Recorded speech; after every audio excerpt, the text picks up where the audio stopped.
Greetings, my friends. Erica Soto's here, and we have another special magical divination for you. And this time, since today is International Women's Day, happy Women's Day, I thought we would do our divination with 4 different female mentalists, magicians, spiritualists. Now, if you're like me and you are in any kind of male-dominated profession, it's not as if there's never been women. There have been hundreds of women, hundreds and thousands of women. It's just that they're not as well known as a lot of the men. Like, I invite you now, name 3 famous male magicians. Okay, now name even 1 famous female magician, besides me, of course, right? Many of you can't. So I am co-writing a book about women in magic. We have over 700 women who will probably be in the book. So I have chosen 4 of the many that I am particularly fond of. Some of these I'm really fond of. And so I want you now to take a deep breath and check into yourself. Do you have a question that needs answering? Because you are going to choose one of these women, and based on her life and experiences, she's going to give you or help you tap into your own power. And if you don't have a question, that's fine. It will just be a general kind of guidance for you in your life right now, right? Kind of a snapshot of some medicine for you. Okay, now tapping into your psychic powers, your intuition, because, well, we've all got it, especially you. You are going to choose, we're going to call this number 1 on my right? I guess if you're watching this, it maybe won't be your right. So this is 1, right? Cora. Oh no, this isn't Cora. This is Margot. Number 2, well, I'll tell you her name after. 3 or 4. Ready? Do you want to choose woman number 1, woman number 2, woman number 3, or woman number 4? All right. Ready for your guidance? If you, my friend, chose number 1, this is Mademoiselle Margot, right? She was born in 1889, died in 1936, and she is from Ireland, right? She's an Irish lady. And she was known as the mirthful mystic, as you can see, because it says under her name. And she was also well known because she only used male assistants exclusively in her act, including her husband, right? And she was also known for many things, and one is for her an effect called any drink called for, which is a classic effect. Many magicians might know it. So if you chose Mademoiselle Margot, then now is a time for you to really harness mirth, right? So what does mirth mean? It's cheer, it's joyfulness, and it's especially the word mirth associated with laughter. So if you chose her, now is a time for you to really watch funny things, funny movies, hang out with funny people, let yourself experience joy. The more joy you can experience right now in your life, the happier you'll be, and long term you'll be more successful, for whatever success means to you, because I tried to not make success mean what the capitalistic definition of success is. So joy, and also because she kind of bucked the trend, I don't know, is that an okay term? I need to read the etymology of that term, of using male assistants. What is kind of the norm in society, right? What do you do that's considered normal, that you kind of buy into? And how can you do something differently, right? So that's if you chose number 1. If you chose this woman, I picture, my nationality is Austrian and Ukrainian. I wanted to choose her. She's really cool. So her name is, hope I'm saying it right, Stanislava Popolska. Right, Stanislava Popolska, and she's from Poland.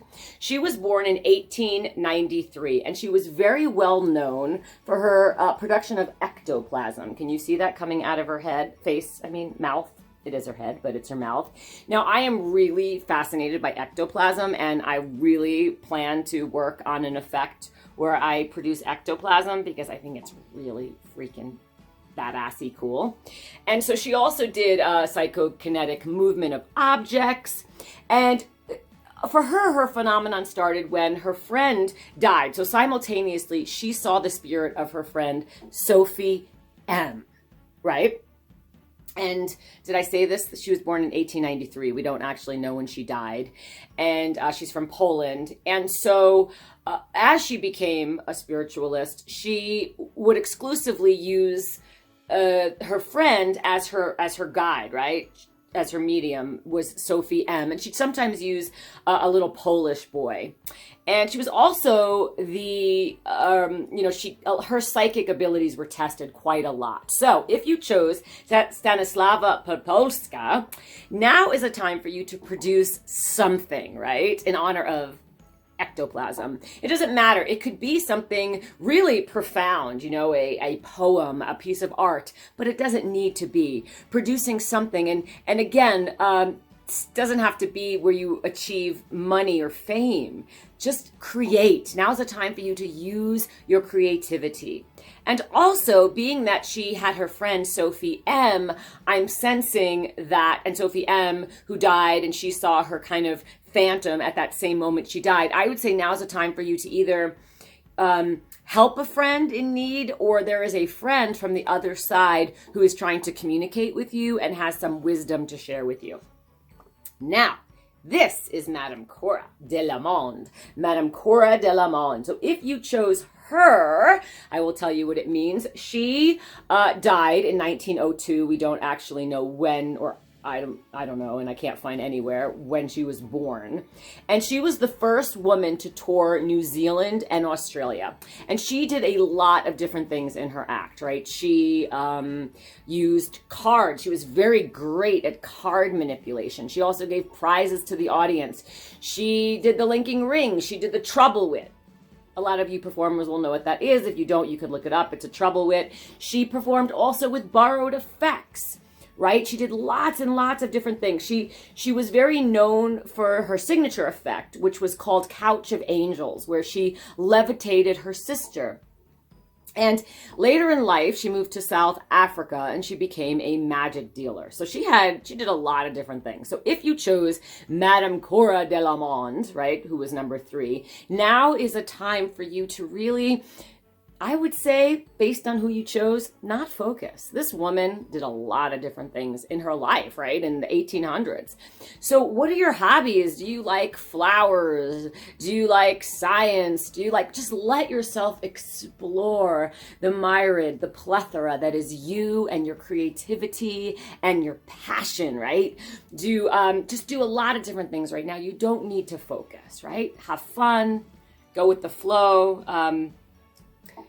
It's like we judge this ADD culture we have, and I get it, right? I totally understand. But, there is something magical about just going from place to place and idea to idea. I mean, that can also inspire and our creativity. I feel like, even in my business, you have to focus. Screw that. Follow your heart, my friend. And now, last but not least, some of you may have heard of her. She became very famous. Eusapia Palladino. Can you guess what nationality she is based on how I'm saying it? Eusapia Palladino. She was born in 1854. She died in 1918. And of course, she is Italian. She was born in a very, very impoverished background. I mean, she barely had any education, yet she became one of the most influential and well-known psychic mediums at all times. She could do lots of different things, right? She could levitate tables, she communicated to the dead, and she used through her spirit, John King.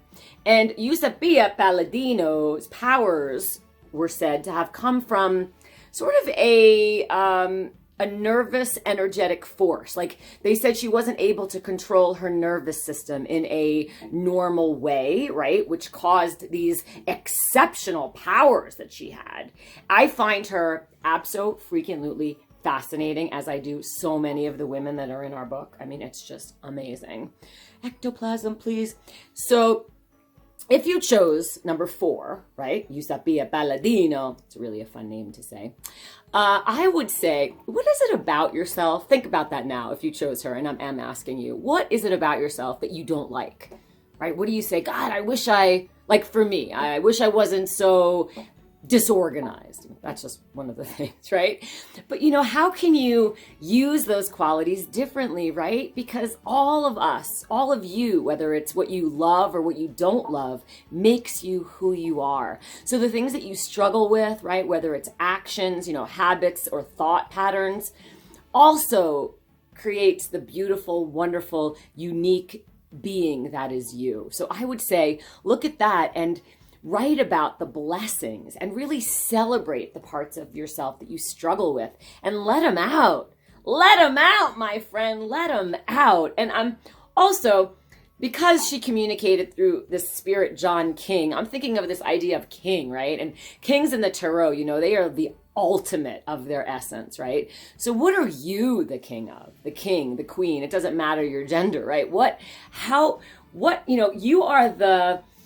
You are the king, the queen, the ruler of your domain, right? Even if it's your house. So celebrate it.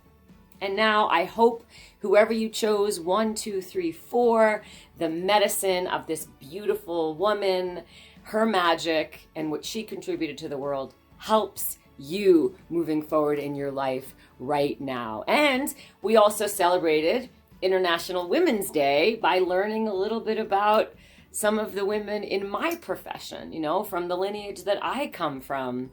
And if you're so inspired, read about this woman, let her be your guide. Talk to her from the other side and see if she can help you. Because magic is all around us at all times, right? The way the sun comes in the window, the fact that all these plants in our houses can grow from photosynthesis, right? So I celebrate you and all of you. Mwah. Happy International Women's Day. Erica out.